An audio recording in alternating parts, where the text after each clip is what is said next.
こんにちは、つんです。以前、模様替えの動画を投稿しましたが、早いものであれから2年が経ちました。白いラグに決めた時からうっすら覚悟はしていたのだけど、やっぱりこの襟のあたりが少し黒ずんできたような気がします。我が家のラグはポリプロピレン 100% なんですが、洗濯もクリーニングも不可なタイプ。普段のお手入れは掃除機がメインで、っていうかこの2年は掃除機しかかけていません。で、汚れが気になった時のお手入れ方法を調べてみると、カーペットクリーナーを使う、重曹を振りかけて放置した後掃除機で吸う、アルカリ電解水や重曹水で拭き取るなどがありますが、どれもめんどくさいです。猫がいるとクリーナーの成分とか洗剤残りが気になるし、洗剤をつけた後長時間放置するっていう方法も結構難しいですよね。ということでいろいろ考えた結果、リンサークリーナーをレンタルしました。これはアイリスオーヤマの RNSK-P10 の W です。購入するか迷ったので、今回はお試しでレンタルすることにしました。一度使ってみたかったんですよね。電源コードは5メートルもあって移動が楽そうです。で、これ定価は27,400円なんですが、家電量販店で実質15,000円前後で買えるみたいです。今回レンタル料は1週間で4,580円でした。3回以上使うならもちろん買った方がお得なんですが、頻繁に使わない家電とか購入を迷っている場合はレンタルもありかなと思います。レンタルだと収納場所を考えなくていいっていうメリットはありますよね。サイズは幅と高さが30センチ弱で奥行きが18センチ。想像してたよりもコンパクトだなと思いました。清水タンクは 1.1 リットルまで入ります。この機種は40度までならお湯も使えるそうです。ひとまずブラシ付きツールをセットしました。手前のレバーを押すと水が噴射する仕組みです。前の機種よりはちょっと改善されたらしいんですが、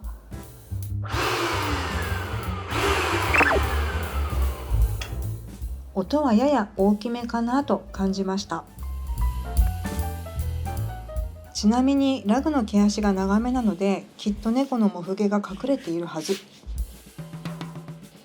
ということで、リンサークリーナーで吸引する前にゴム手袋でモフ毛をかき出しておきます。ずっとサボってたからごっそり取れるんじゃないかと思ってたんですが、意外とこれが全然絡まってこなかったんですよね。改めてダイソンの吸引力すごいなと思いました。では使ってみます。より効果的に汚れを落としたいので、アルカリ電解水も使うことにしました。アルカリ電解水を吹きかけてからスイッチを入れて水を噴射。水量は結構多く出ますね。そして吸引していきます。アルカリ電解水をかけて水を噴射して吸引をするっていうのを繰り返しながらラグ全体を掃除しました。面積が広いんで結構思ってたよりも大変だったけど、ジャバジャバ洗ってるっていう感覚に近いし、手で掃除するよりは断然楽だし早いなと思いました。掃除し終わった後はうっすら湿った状態です。完全に乾くまでは半日ぐらいかかりましたかね。そして驚いたのは、こんなに汚れてました。吸引したお水の色がひどいです。肉眼ではあんまり分かんなかったんですが、こうして比べてみると確かに綺麗になっていますね。おかげですっきりしたラグの上は半分以上が今は姫のまったりスペースです。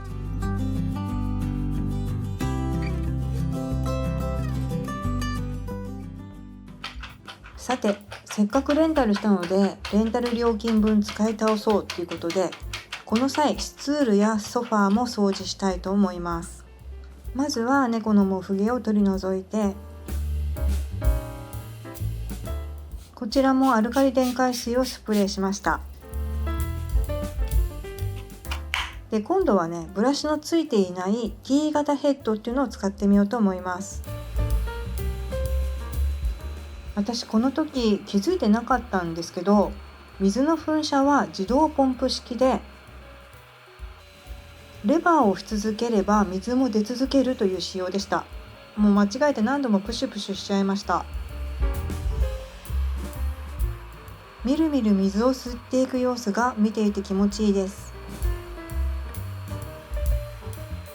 実際使ってみて何点かなと思ったのは、こういうね、角や横に水が結構かけにくいんですよね。あと水の量もね、割と多めに出るので、端までまんべんなく濡らそうとすると、こうやって床とか壁に水が飛んでびしょびしょになります。こう床に落ちた水も吸引して吸い込めるからいいんですけどね。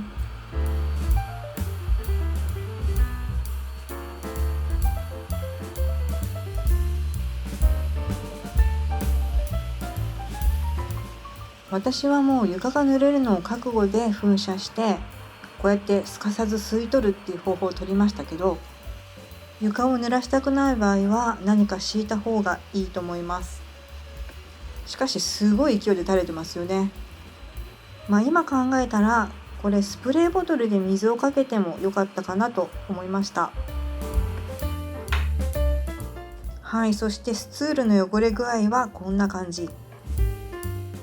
ここだけの話、実は今まで一度も洗っていませんでした。ストライプのスツールの方は何度か洗ったことがあるせいか、お水の水がね、やっぱりちょっと薄めでした。スツールも完全に乾くまでは半日ぐらいかかりましたが、お水を見て汚れが取れたのを実感しました。幸い我が家の姫は今まで一度も粗相をしたことも吐いたこともないんですが、今後もし汚す機会が増えた時には、これ結構手放せない家電になるんじゃないかなと思いました。さて、こちら我が家のアイコン的存在のソファーです。9年目を迎えてかなり色が褪せてしまいました。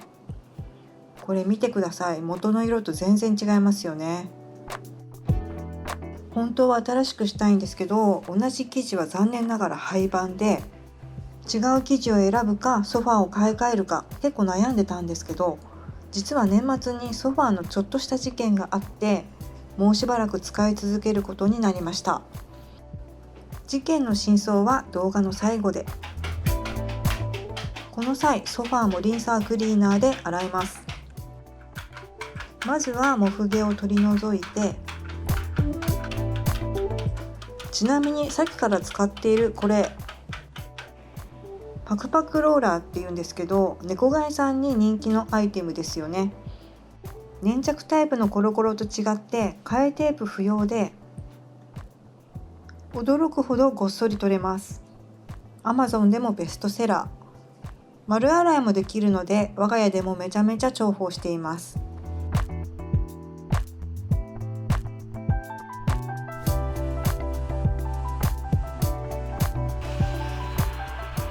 で、このソファーの生地はリネンが 50% 混ざってるんですね。なので本当はドライクリーニング以外 NG なんですが、水に濡れると水しみができちゃうことがあって、その度にクリーニングに出すわけにもいかないので、なんとか、自己責任でエマールで洗っちゃっていました。大きい方は年末に洗ったので、今回はそんなに汚れていませんでした。それでも水は濁っていますけどね。で、このストライプの方はもう何年も洗っていないので、やっぱりかなり汚れていました。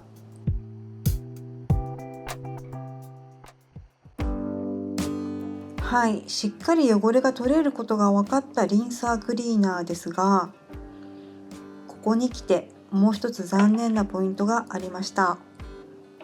これね、汚水がちょっと漏れるんですよね。回収タンクの満水位置を過ぎたり、大量の水を一気に吸い込むと起きやすいみたいです。これ使い終わった後、お手入れで水を吸引してホースの汚れを取るっていう作業があるんですけど、それをしたらですね、本体の下から水漏れをしました。水漏れは口コミでも割と見かけましたね。これちょっと動画が見にくくてごめんなさい。あとレンタル屋さんの注意書きにも書いてあったので、使うときは気をつけた方が良さそうです。そして肝心なお手入れ方法はというと、さっき言ってたホースの中の汚れを取り除いて水を排出。あとは取り外せるパーツをすべて洗います。取り外せるパーツっていうのはこのヘッド2種類と清水タンクと回収タンク。清水タンクはね、ちょっと乾きづらそうかなと思いました。そしてこちら回収タンクの中も少しパーツが多めですね。あとは本体の中に溜まった水を出して、フィルター2種類も汚れていたら洗います。そして全てを乾かして終了っていう感じでした。はい、そして翌日乾いたソファーをチェックしました。ストライプの方の気になっていた水しみは綺麗に消えていました。が今度はですね、背面に新たな水しみができてしまっていました。これは横着して前面をやらなかった私のせいです。スツールの方は大丈夫だったからいけるかなと思ったんですけど、ダメでした。やっぱりね、全体を均等に濡らさないと治らないので、仕方なく洗濯をすることにしました。リンサークリーナーに一切罪はありません。濡らして OK な生地かどうか要チェックですね。もう次からはリネンはやめようと思います。そして洗って事なきを得ました。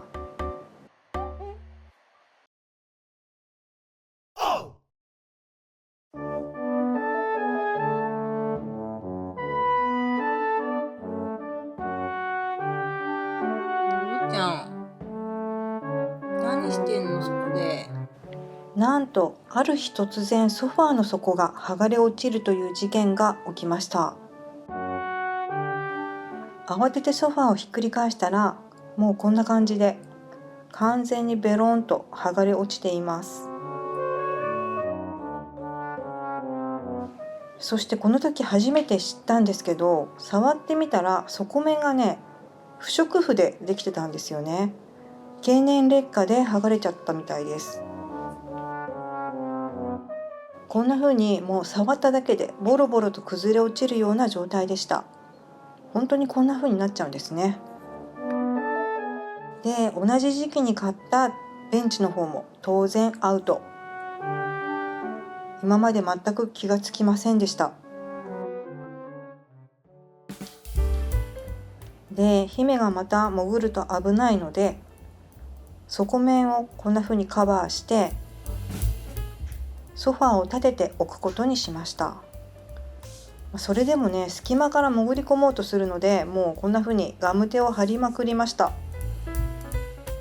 これは年末の来客を控えていた12月の出来事です。このままだと人を呼べないし、年越しも困ります。で、速攻このソファー買ったアクタスに連絡して修理を依頼したら、今はですね、現場施工っていう方法があるらしいんですね。で、それなら来客予定に間に合うということで、即決でお願いすることにしました。で、これ作業当日なんですけど、不織布ではなくて今度は布に張り替えることになりました。我が家は8年でボロボロになったけど、それはまだマシな方で、早いと 2,3 年でダメになることもあるとか。でその不織布が一般的なのかどうかはちょっとわかんないんですけど、もう次回は不織布じゃないソファーを選ぼうと思いました。こうしておよそ2時間ほどで2台のソファーの修理が完了しました。修理代は2台で49,500円。思わぬ突然の出費が痛かったです。